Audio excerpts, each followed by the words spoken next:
So in this video, we are taking a look at the Sterling by Musicman Joe Dart bass. Now this is not my personal bass. This is a bass that Sterling by Musicman lent me for this video. But I spent the past few days playing around with it, getting familiar with it so that I could do this review. And right off the bat, the first thing you'll notice about this bass is how minimalist it is. All you get is one knob, and that is a volume knob, and this is a fully passive bass, so you have no tonal control at all in this bass. Once you turn that volume up, whatever sound you get is the sound that you get. And the finish is very minimalist as well. It's got this matte black finish, which I actually really like. I love how that black one looks with the white pickup and the white knob. Before this, I think it was only available in a natural finish, which was just like a bare piece of wood with no paint on it or anything, and I wasn't really a big fan of that one. But this black I actually really like. And it comes with flat wound strings on it. And I haven't tried it with round wounds because, like I said, this isn't my bass. They just loaned me this bass and I got to send it back, so I don't want to change the strings or mess with any of that. But I feel like it might sound a little bit too bright and harsh with round wounds because this bass also has a ceramic pickup, which tends to be very bright and harsh sounding. So just keep that in mind. It does come with flat wounds, and it seems like that's what this bass was voiced to work best with as far as the pickup choice and however the tone was hard set on this thing. So let's just play around with it a little bit, see how it sounds, and then we'll talk about it a little bit more.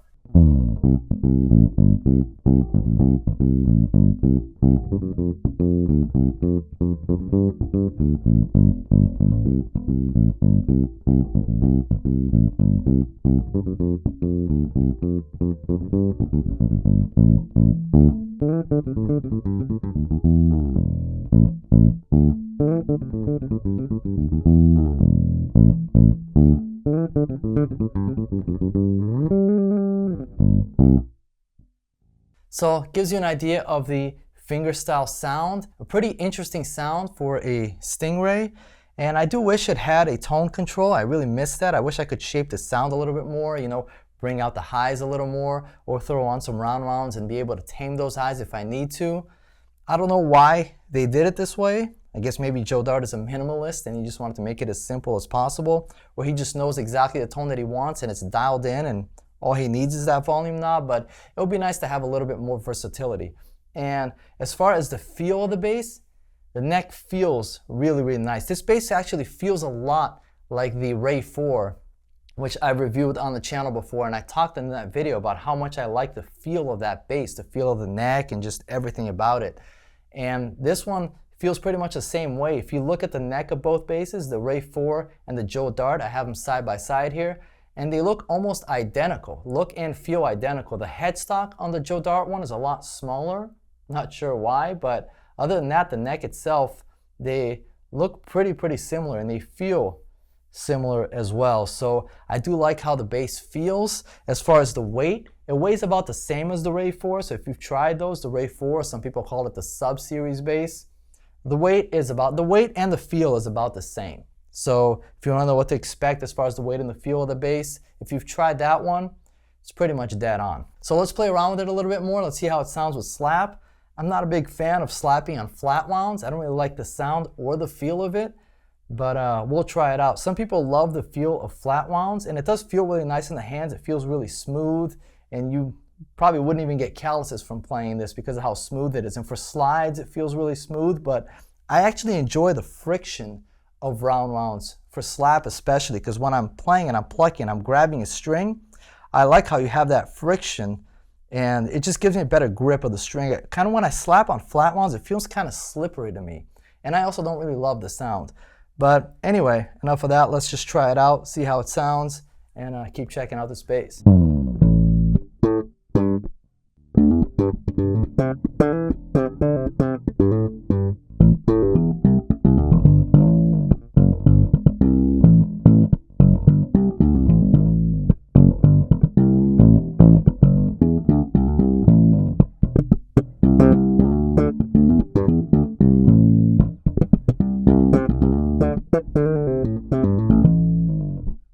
So there you have it. Gives you an idea of the slap sound on this bass with the flat wounds that it comes with. Not really my cup of tea, but you know, some people might like it. Might like that sound that's a little more dead, not as bright as round wounds. And yeah, there you have it. And we can also try playing with a pick. Let's see how that sounds. Let me grab a pick here. I think I have one. Yep, I do. Okay. And for all the rock players, again, I don't think it's going to be great because I'm not a big fan of pick on flat wounds either. It just doesn't have that clickiness that you're looking for when you're going to play with a pick, which is, I guess, the whole point when you're playing with a pick is you're looking for that pick attack, which is really tamed down on flat wounds. But let's try it out.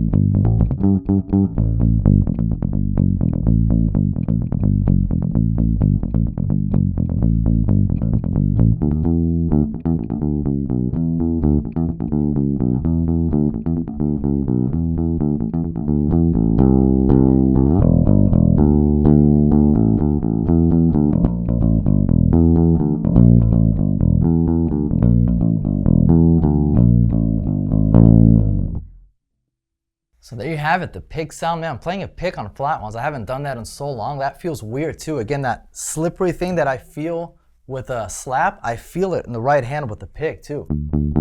It just feels strange not having those ridges kind of holding the pick, you know, giving that kind of friction. So anyway, that gives you an idea of how it sounds with the pick. Let's play some stuff up high over here so you can hear how the higher register on this bass sounds.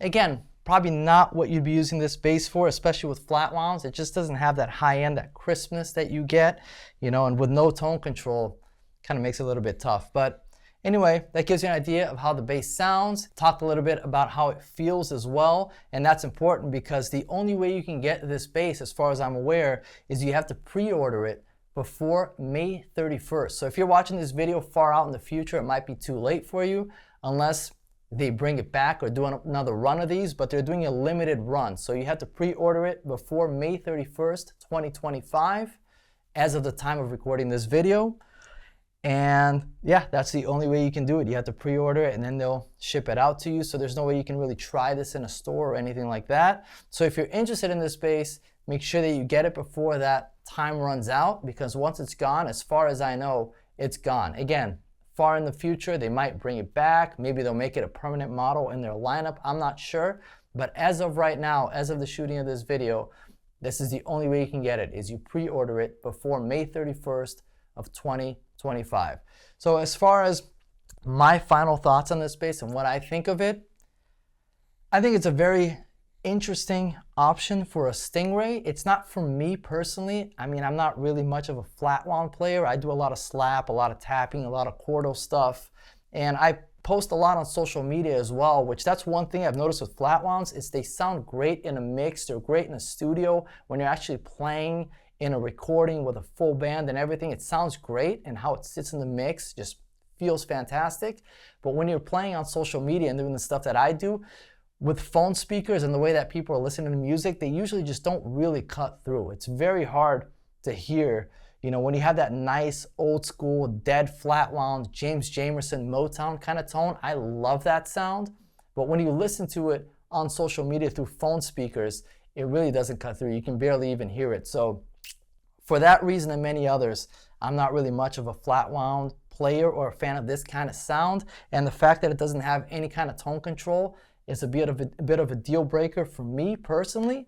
But if you're a fan of Joe Dart, if you like the sound that this bass produces, it's a great sound. You know, it's just you have to love that sound because there's not much shaping you're going to be doing here. It just does one sound and it does that really well. And if that's a sound that you enjoy and you like, I think it's a great bass. Again, the feel and the build quality feel really nice.